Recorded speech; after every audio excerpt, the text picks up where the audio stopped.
یہ انسان کی ایک فطرت میں چیز ہوتی ہے کہ اپنے دیش سے اپنے ملک سے محبت کرنا. تو اس لیے ہر شخص اپنے اپنے انداز میں اپنے ملک اپنے وطن سے محبت کرتا ہے. کبھی یہ تعمیری صورت میں ہو کبھی کسی اور صورت میں.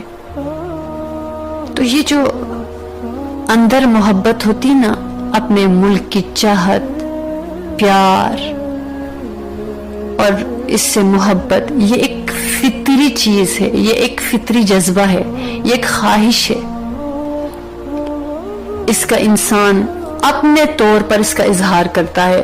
اگرچہ دیکھیے کہ بہت سے معاملات ایسے ہوتے ہیں جن میں ہم سمجھتے ہیں کہ یہ میری ذمہ داری نہیں ہے یہ میرا کام نہیں ہے. لیکن یقین جانیے گا کہ اپنے ملک کو بچانے کے لیے لڑنا یہ بھی بہت بڑا ثواب کیا جہاد ہے. لیکن اس کانسیپٹ کو ہمارے لیے سمجھنا بہت ضروری ہے کہ ہمارا کانسیپٹ کلیئر نہیں ہوتا اس معاملے میں کہ 14 اگست آتا ہے ہم سبز لباس پہنتے ہیں کچھ ملی ترانے گاتے ہیں کچھ جھنڈے جھنڈیاں بازاروں میں نظر آتے ہیں اور اس کے بعد اللہ اللہ خیر صلاح بس اتنا سا. کیونکہ بچپن سے اگر مجھے بھی یاد ہے تو بس یہی کچھ یاد ہے. اگر بہت لمبی تقریریں ہوئی ہوں گی بہت مشکل الفاظ کے ساتھ کبھی انگلش کبھی اردو تو وہ بھی سر کے اوپر سے اب گزر گئی اسی ٹائم بھی. لیکن ہمیں اس کے بعد احساس نہیں دلایا گیا کہ اپنے وطن سے محبت کیا چیز ہے اور کس طرح ہوتی ہے اور محبت کا اظہار اور اس کا جو اصل طریقہ ہے وہ کیا ہونا چاہیے. یہ اصل بات ہے. اس کو اگر سمجھیں گے تو بہت سارے مسئلے انسان کے حل ہو جاتے ہیں اور پھر ہم کہیں نہ کہیں ضرور کنٹریبیوٹ کرتے ہیں اور ہمیں اطمینان ہوتا ہے کہ ہم نے کچھ کیا ہے. تو اس لیے اگر دین کی نظر سے دیکھیں تو اللہ پاک نے جو بھی رشتہ رکھا ہے جو بھی ہمارا جن سے واسطہ پڑتا ہے ہمارے لیے رولز رکھے گئے ہیں. ایسا نہیں ہے کہ ایسے بے لگام چھوڑا گیا ہے.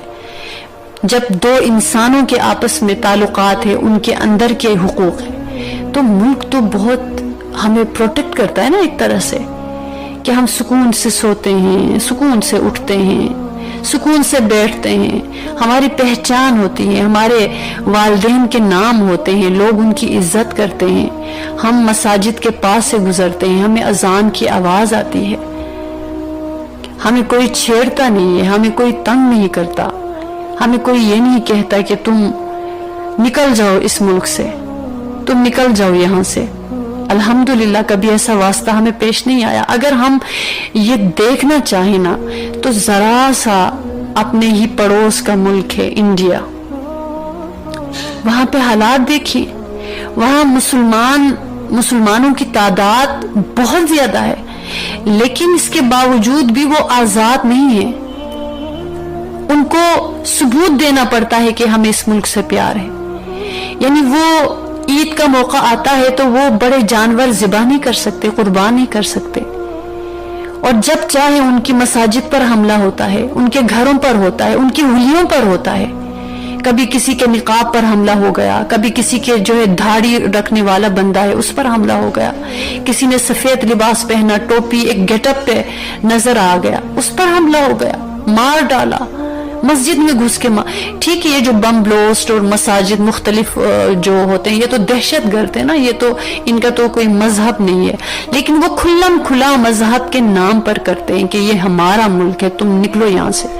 تو ظاہر ہے وہ لوگ جو مسلمان ہیں وہ وہاں کے باسی ہیں وہاں پہ ان کے آباء و اجداد کی قبریں ہیں تو وہ کہاں جائیں ان کو اپنے دیس اپنے اس ملک سے محبت ہے.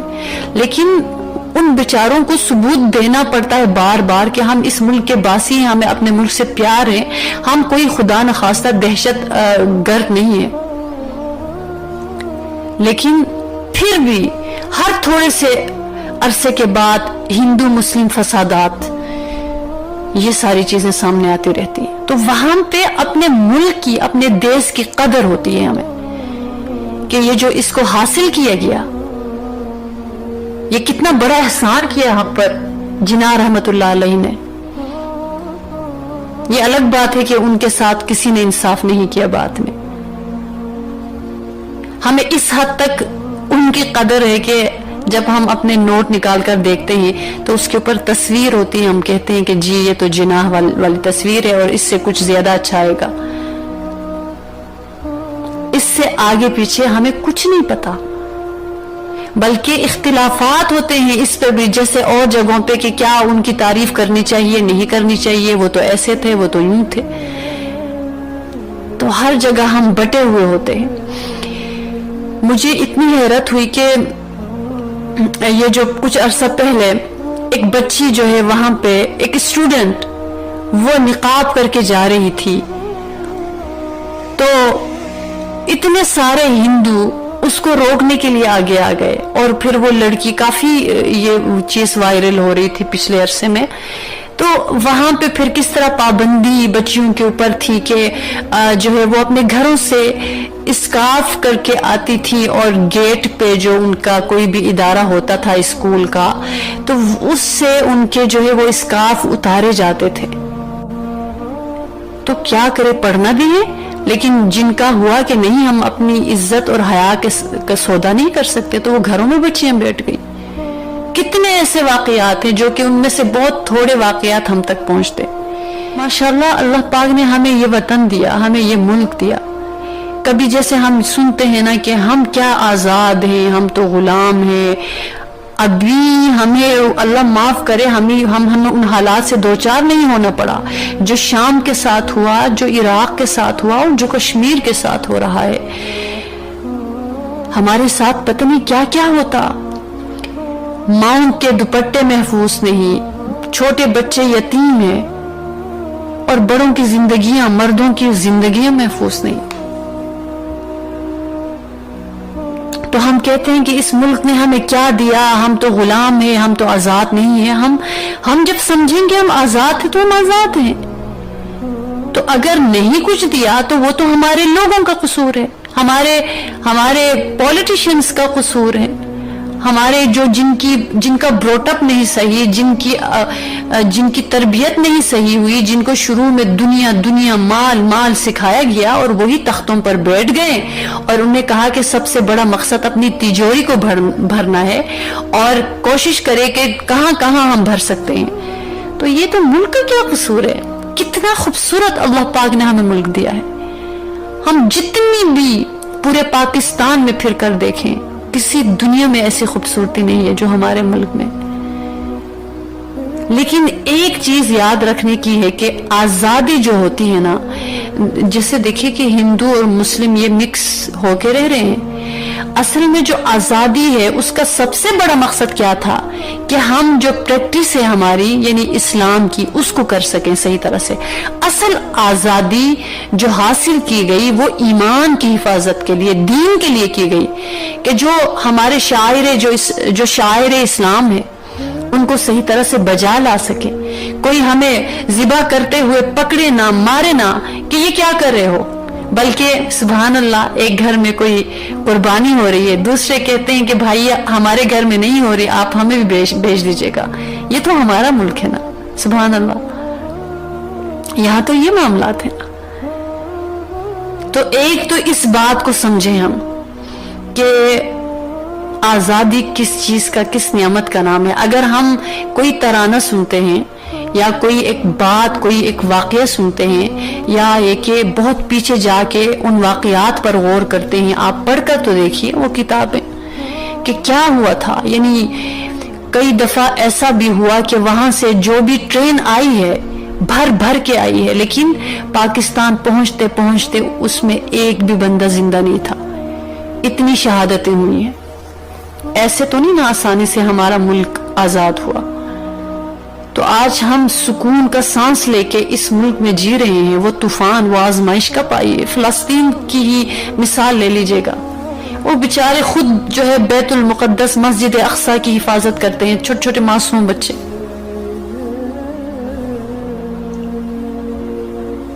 وہاں کون ہے؟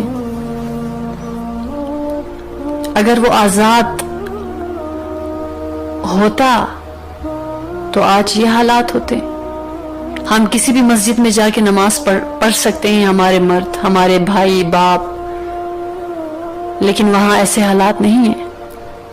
تو ایک تو اس چیز کو سمجھے، اور پھر جو ہم خوشی منانے جاتے ہیں کہ یہ 14 اگست ہے جی، خوشی مناؤ اور ختم 2-3 گھنٹوں میں، لیکن ہم کیا سوچ کے گئے، کیا سوچ کے اٹھے؟ اگر ہم اس کو نہیں سمجھیں گے تو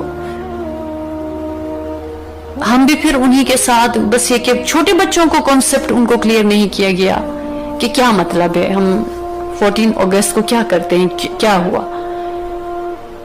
اور دوسری بات جو بتائی گئی کہ آزادی جو پاکستان ماشاءاللہ 27ویں رمضان المبارک کو آزاد ہوا، تو کوئی تو وجہ ہے نا اس کے پیچھے.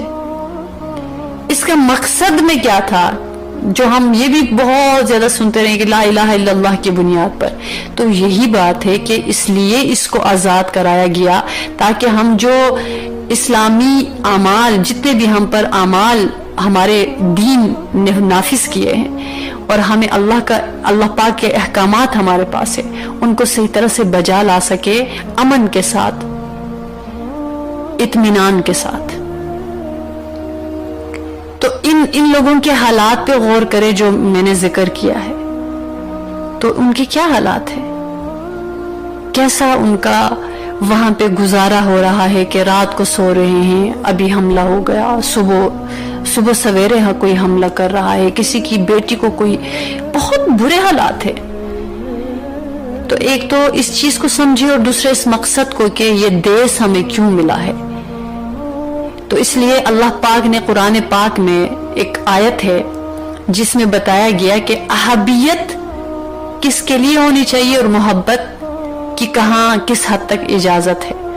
تو اگر ہم قرآن پاک کی اس آیت کو دیکھیں جس میں اللہ رب العالمین نے فرمایا، جس کا مفہوم ہے کہ اگر تمہارے گھر بار کی، رشتہ داروں کی اور بیوی، شوہر، اولاد اور مال، کاروبار، سب کچھ جو ہم دنیا میں جن سے محبت رکھتے ہیں، اگر ان کی محبت، ان تمام چیزوں کی محبت کا غلبہ ہو جائے اللہ کی محبت کے اوپر، رسول اللہ صلی اللہ علیہ وسلم کی محبت کے اوپر، اور اللہ کے راستے میں مشقت اور جہاد جو کرنا ہوتا ہے اس پر، پھر کلیئر بات کی گئی ہے کہ پھر تم انتظار کرنا کہ پھر تمہیں امن نہیں ملے گا، تمہیں قلبی امن نصیب نہیں ہوگا. آج ہمارے انتشار، ہماری پریشانیوں کا سب سے بڑا سبب یہی ہے کہ ہم نے کسی نہ کسی کی محبت کو اللہ و رسول اور جہاد کی محبت پر غالب کیا ہوا ہے. اگر اس جگہ اس محبت کو بیلنس کرتے ہیں نا، پھر معاملہ ٹھیک ہو جاتا ہے. پاکستان ایسی زمین روشنی چلتا رہے یہ کارواں، دل دل پاکستان جا جا پاکستان، دل دل پاکستان جا جا پاکستان.